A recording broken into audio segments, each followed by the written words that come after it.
অসম্ভব রকমের দুরন্ত ছেলেটা।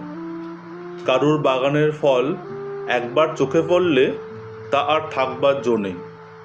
ওর জন্যই নাকি পুকুরের মাছ বড় হতো না, কারোর ক্ষেতের ফসল বাড়তে পেত না। ওর নাম দুখু।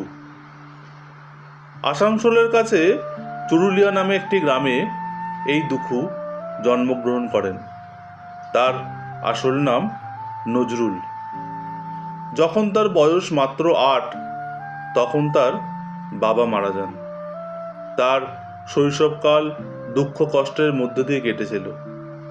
তার মা জানতেন তার দুখুয়া যেমন দুষ্টুমিতে সেরা, আবার লেখাপড়াতেও তেমনই ওস্তাদ। সকলকে অবাক করে দিয়ে গ্রামের পাঠশালা থেকে নিম্ন প্রাথমিক পরীক্ষায় পাশ করে বেরিয়ে এলো দুখুয়া। একদিন মা অবাক হয়ে দেখলেন রামায়ণ, মহাভারত, ভাগবত সব বই দুখুর পাশে সাজানো। দুখু উৎসাহিত হয়ে উঠে দাঁড়ালো, হাসি মুখে বলল, আমি রামায়ণ পড়ছি মা, চমৎকার বই। বাবার মুখে শুনেছি বাবা সবাইকে বোঝাতেন সব ধর্মই সমান, কোনো ভেদ নেই। আমিও দেখছিলাম মা, ওতে কি আছে। কিন্তু মাঝে মাঝেই অশান্ত হয়ে ওঠে নজরুল। এই গণ্ডিতে বাঁধা জীবন তার ভালো লাগে না। খাঁচার পাখি দূর আকাশের দিকে যেন তাকিয়ে থাকে। সংসারের প্রচণ্ড অনটনের জন্য দুবেলা খাবার জুটত না। বাধ্য হয়ে রোজগারের আশায় দুখু যাত্রা দলে যোগ দিল। যাত্রায় তার সুমধুর কণ্ঠের গান শুনে লোকে ধন্য ধন্য করত।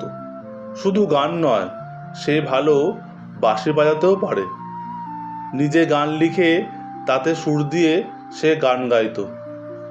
এত প্রতিভা সত্ত্বেও বেশি উপার্জনের আশায় সেই যাত্রা দল ছেড়ে দিয়ে আসানসোলের এক রুটির দোকানে 5 টাকা বেতনের চাকরি করতে গেল। রানীগঞ্জের একটি স্কুলে বিনা বেতনে লেখাপড়া করে সে প্রবেশিকা পরীক্ষায় উত্তীর্ণ হলো। সেই স্কুলেরই এক বিপ্লবী শিক্ষকের কাছ থেকে সে দেশ স্বাধীন করার কাজে ব্রতী হওয়ার প্রেরণা পেল। পরাধীন দেশমাতার শৃঙ্খলিত রূপ তাকে ব্যথিত করল।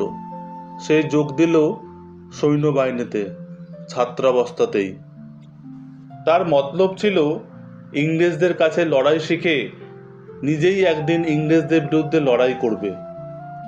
1971 সালে বেঙ্গল রেজিমেন্টে যোগ দিয়ে তিনি হাবিলদার হলেন।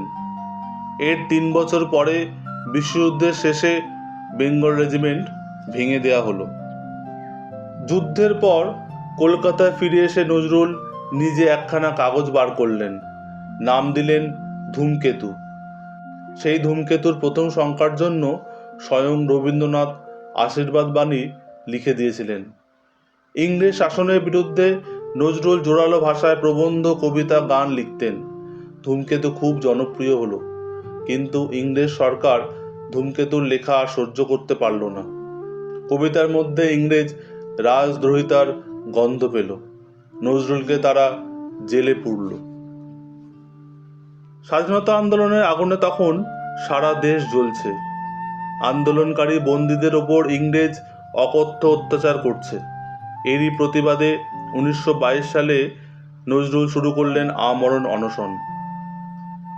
রবীন্দ্রনাথের স্নেহধন্য কবি নজরুল কবিগুরুর টেলিগ্রাম পেয়ে অবশেষে 39 দিন পরে তার অনশন ভঙ্গ করলেন। নজরুল কখনো যাত্রার অভিনেতা, কখনো সৈনিক, কখনো কবি, কখনো গায়ক। নজরুল কখনো দেশপ্রেমের কবিতা, কখনো শ্যামাসঙ্গীত, আবার কখনো প্রকৃতির বর্ণনায় মুখর। আসলে কাজী নজরুল ছিলেন বাঙালি জাতির এক অবিস্মরণীয় সম্পদ। 1942 সালে পক্ষাঘাতে কবি বাকশক্তি হারিয়ে ফেলেন। লন্ডনে নিয়ে গিয়েও তার চিকিৎসার কোনো উন্নতি না হওয়ায় তাকে কলকাতায় ফিরিয়ে আনা হয়। 1972 সালে স্বাধীন বাংলাদেশ তাকে ঢাকায় নিয়ে যান। 1976 সালের 29 আগস্ট ঢাকাতেই এই বিদ্রোহী কবির জীবনাবসান হয়।